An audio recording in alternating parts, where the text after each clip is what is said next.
Generasi Energi Bersih podcast.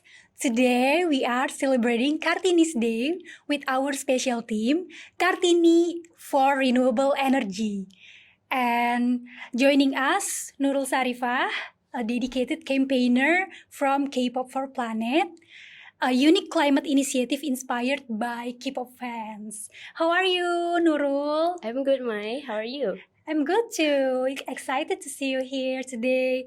So, Nurul, could you introduce us about Kpop4Planet and its founding principles? Sure. So I will introduce myself first. I'm Okay. Nurul Sarifah. I'm the campaigner of Kpop4Planet, currently based in Jakarta, Indonesia. And Kpop4Planet itself is a platform that we launched in 2021. It's a platform for the K-pop fans, those who enjoy K-pop culture, and also want to fight for climate justice. So we create the platform for all of the K-pop fans that want to have climate actions. And the reason why I work and also created Kpop4Planet is that I'm involved in several of climate movement, and therefore I found out many of activists is also enjoy K-pop culture, and so they are also K-pop fans. And we thought we have a similarity about K-pop fans, and also we love K-pop. We also care about climate, and therefore we think my friend and we think that it's a good start to have Kpop4Planet as a bridge and also as a platform for those activists or even like people that have desire to fight for climate justice and together in the Kpop4Planet. So we create a platform because of it. Wow, interesting. That's so inspired. So, what inspired you to start climate movement, specifically within the K-pop fan community? So the beginning of me as a K-pop fan is that I really enjoy watching K-drama. I'm a big fan of Korean drama. I love watching Korean dramas, Korean movie, etc. And that time I watched this K-drama and then I bumped into one of the actor, which is Do Kyung-soo. Wow. So he played in It's Okay That's Love, and then I just found out that he's also a K-pop idol group. He is a part of EXO. And so I learned more about EXO. I tried to find out what he's doing as an idol. And after that, I bumped into Korean culture. I found out that K-pop fans is really, really huge. Yes. And they have like this activity. K-pop fans have their own activity where they have planted trees, they adopted animals, they also have other several of projects. So that's how I found out, K-pop fans do climate activism, but no one's really naming it as a climate activism because they think it was just some kind of projects. And that's why Kpop4Planet is being launched, because we want to highlight these activities. We want to show that K-pop fans already do climate activism, and that is climate activism. Wow. And also we want to encourage more and more fans to do climate actions all together. Wow, interesting. And can you discuss some of the successful campaign Kpop4Planet has led, like Tokopedia for Bumi and Hyundai Drop the Coal, and what were the outcomes? So recently in our Hyundai Drop Coal campaign, Hyundai publicly announced that they are withdraw from the MOU, and also they said that they will find responsible and also a sustainable sourcing of materials for their EV and other produce and for their manufacturing. And we are glad that Hyundai is now exploring a sustainable sourcing of materials and for their manufacturing in Indonesia. But there are also some of misunderstanding in our campaign. Some people are saying that it's against of national interest, but we are clear that we hope Hyundai Green Investment can also contribute to the countries, which is Indonesia, clean and just energy transitions and also fossil-free EV. So it's not against the national interest, but we want it to also support Indonesia clean and just energy transitions. And in regards of Tokopedia for Bumi, it was our first campaign when we launched. It was 2021, and at the time we demand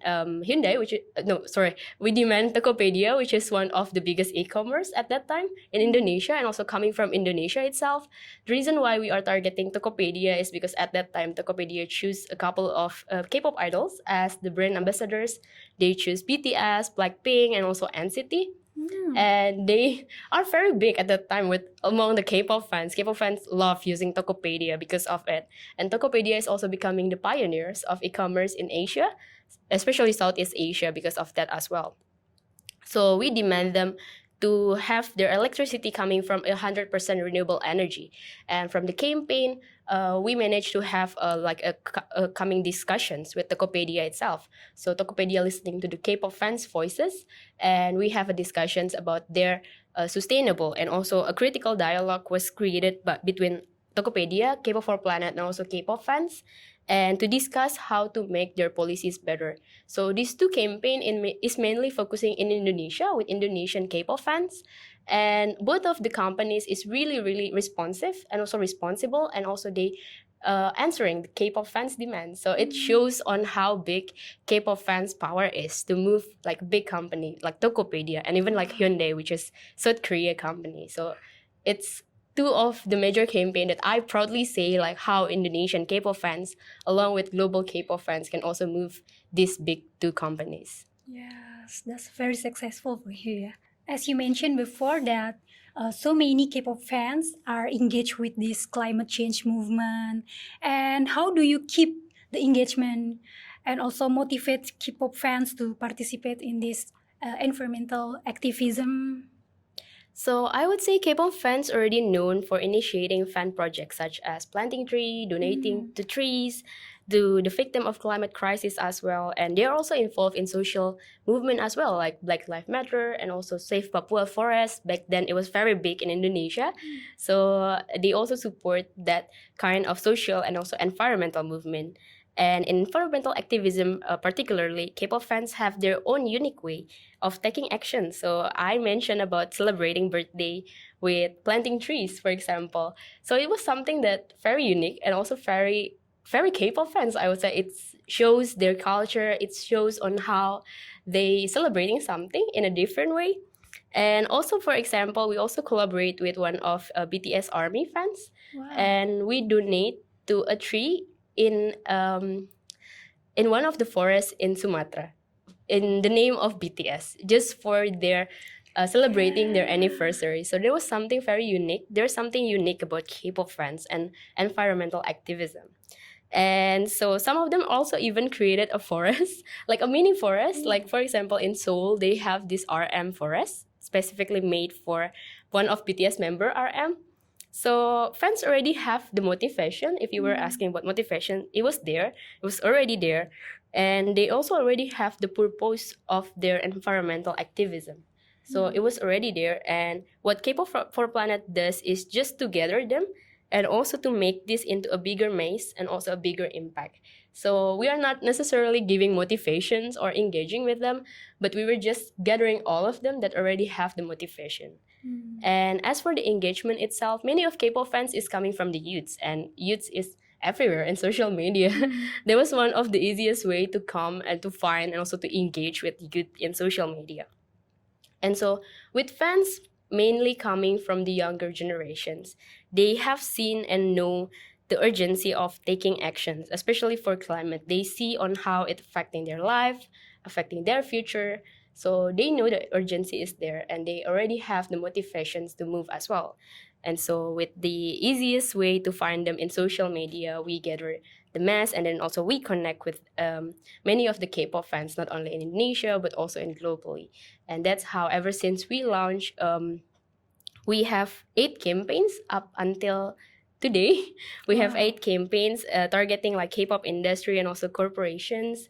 And it's backed with more than 57,000 people petitioning, signing the petitions that we had, and also most of them coming from 150 countries.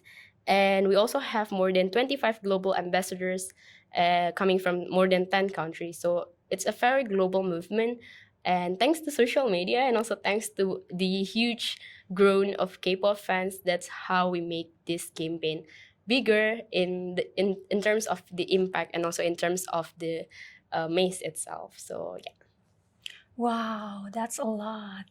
Impressive, Lo. And I heard that many K-pop fans are loyal and also very active and also open-minded about the future generations. And what role do you believe K-pop fans can play in broader global climate movement? So I would say K-pop fans is very unique. They are very, very unique. If other people see on how K-pop fans move, they're probably wondering like, how do they do that? Like, how do they plan trees? Why do they plan trees? That was one of the unique way of K-pop fans, and many of the fans are also coming because it's everywhere. K-pop fans are everywhere, and they really stand for justice and also for our Earth. And what they are doing is that just based on what they believe. They believe it's something right, so they fight for it. They have a strong will to fight for it. So I believe that K-pop fans can be one of the strongest voice in climate community and also climate movement itself. I believe K-pop fans can also be one of the strongest vehicle to give this motivation, if you would say, to other people to move about climate action. So I do hope that many of the K-pop fans will come together with this whole climate movement as well, because of seeing on how the urgency of climate crisis it is, and also seeing on how many of the fans coming from the youth. I believe we can be one of the strongest voices for this climate movement. And also, K-pop fans solidarity across all border is very needed to seeing on how the urgency of the climate actions itself. So yeah. Interesting. So, uh, as you said that youth become the strongest voice for these issues, have been any particular challenge that you faced while advocating the environmental issues in realm of popular culture like K-pop? As K-pop has very grown globally, many of them are coming from different countries, different culture, different fan base as well. So I would say this diversity can be a challenge because we need to find a way to give together this big maze into one point. And also I would say that's also a strong point because we can learn on how different we are, but also at the same time we care about one thing, which is the earth. So this this diversity can also be the power of the K-pop fans, but also for me personally it can be a challenge because I need to find a way on how to approach each of them with a different approaches and etc. So yeah, we respect it, but however we respect the difference that we have with the K-pop fans, and we embrace them with our similarity, which is love for K-pop and also for the earth.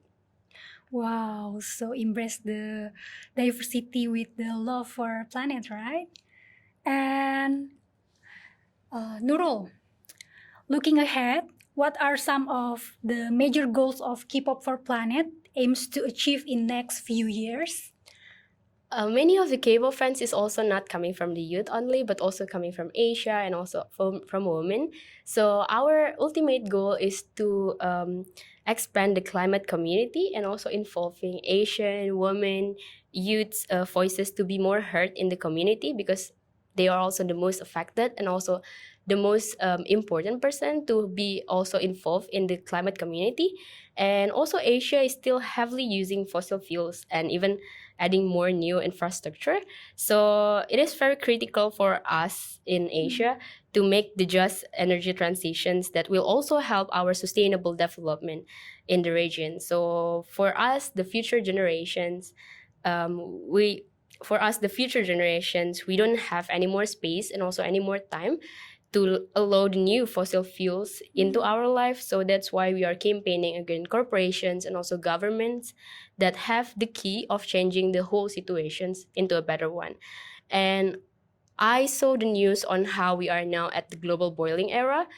So it's kind of saddening to see and also to understand that we are the future generations is at the boiling era. It's no longer warming, it's boiling at the moment, which is kind of scary.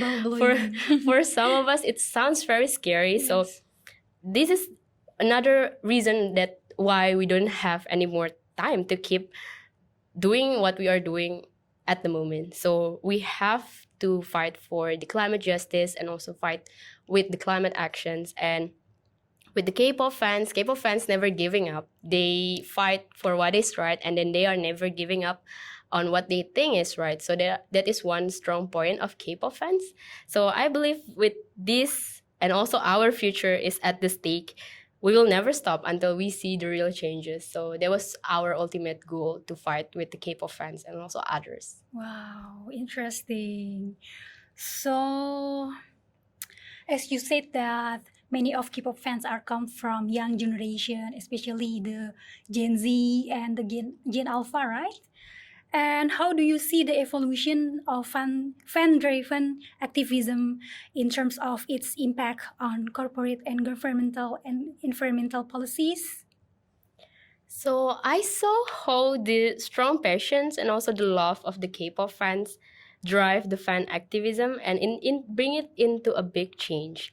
So in the name of solidarity, fans are doing this, and it's not only like a movement, but also bringing a big impact, not to the governments, to the corporations, and also to the K-pop industry itself.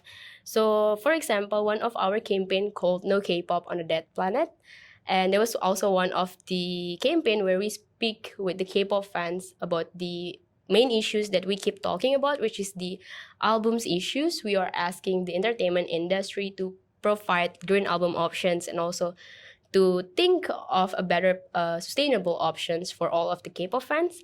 And so from that campaign, we've observed that there are some changes in the K-pop industry. For example, YG and also SM, which is two of the K-pop entertainment company, they published their artist albums with sustainable materials such as soy ink and also FSC certification paper. So another one is that Victon from IST Entertainment. They were one of the artists that tried the digital album options. Other than that, like we have Apping and also NCT to publish a digital album. So that shows on how entertainment companies are trying to listen to the fans' voice and also applying the sustainable movement into their industry itself. And another one is also we have a campaign, streaming hitting melting, which is targeting one of the streaming music company in Korea called Melon. And we asked Melon to move their data center into 100% renewable energy. And from there, Melon promised to move all its data to a cloud that use 100% renewable energy by 2030. So I believe if we continue to supporting and also to encouraging the fans to push for positive changes to corporations and also to governments, it will be one of the strongest voices to drive the change into the environmental policies and also climate commitments from these corporations and also from the government. So it just shows on how we have the power to ask for a change. Especially we are also not only the consumer, but we are also someone that really care about what's the business and also the whole policies into a more sustainable one. Interesting. So, beside the governments, have there any collaboration with K-pop artists or entertainment companies to further your movement's goal? I hope so. But as of for now, there has been no collaborations yet with K-pop idols or even like entertainment companies itself. But of course, who doesn't want? Even if DO is watching this, I would say yes, collaborate with us, please, something like that. Collaborate. So yeah, but we noticed that many idols are now speaking about the climate crisis and also climate actions. For example, we have BTS speaking at the UN General Assembly on how important it is to take climate actions, and that speech moved thousands of army into more climate action, into taking a climate action. So we believe idols have a big power to give such an influence, positive influence to the fans for climate actions. So it was one of the example, but if we have the change to collaborate, of course we will be with open arms going with the idols itself or even like entertainment companies will be happily join hands on not only advocating about the climate actions but also asking of other fans to take climate actions and also demand for climate justice. Yes, the impact will be more broader. Right? It will be very, very Yeah, huge, I would very say. huge. Okay, lastly, Nurul, what advice would you give to fans around the world who want to start their own movements or get involved in similar activism? Well, after speaking with some of the fans, I know like many of the K-pop fans are not yet feel confident talking about climate crisis because they feel like it's something like they don't know much about, which is I also feel that sometimes because climate crisis can be something very big to talk on and also maybe very serious for some people because it involves like data and also other things. So it also involving with the confidence of K-pop fans talking about the climate crisis. And they also feel like they don't have any capability or knowledge to speak about them. But one thing that I want to say that is it was one of the reasons why Kpop4Planet is exists. We want to show on how this can be a safe space for K-pop fans, not only to learn but also to discuss together on what we can do as a K-pop fans to fight for climate justice and also to learn more on what we can do all together. So I personally believe that Kpop4Planet can be one of the platform for fans to learn more and also to discuss more. And there's one quote, it's kind of cringe, but it says on how the journey of a mile begin with a small step, with a one step. So I agree with that. It was one single step can be leading into a bigger movement itself. So we hope the existence of Kpop4Planet and also many other climate movements in Indonesia or even in globally can be a way for those people that want to listening and who are listening to this to involve in the climate movement itself. And as Kpop4Planet motto says, like, no K-pop on a dead planet. We always say that because not only K-pop, but there will be no other thing if there is a dead planet. So that's another reason why we also should fight for the climate. So please don't limit yourself and don't feel small about yourself, because there is so many ways to learn more and also to involve more in the climate activism, climate movement, and also climate action itself. Wow. So as a Blink, if I want to join Kpop4Planet, where should I sign up? So everyone, not only a Blink but also others, can come into our social media. So we have Instagram, Twitter, and also TikTok even. And also our website as well if you want to learn more about the campaigns. So it's not limited with whoever your fandom is or where you are based. So please do come and also say hi to us. If you have any ideas on what else campaign we should do, that's also welcome. We can do any campaigns all together as long as in the name of K-pop fans and also climate justice. Thank you, Nurul, for the insight and also for the Kpop4Planet inspiring stories. And to everyone who's listening, keep pushing forward and join us Generasi Energi Bersih podcast next time. And let's reduce emissions together.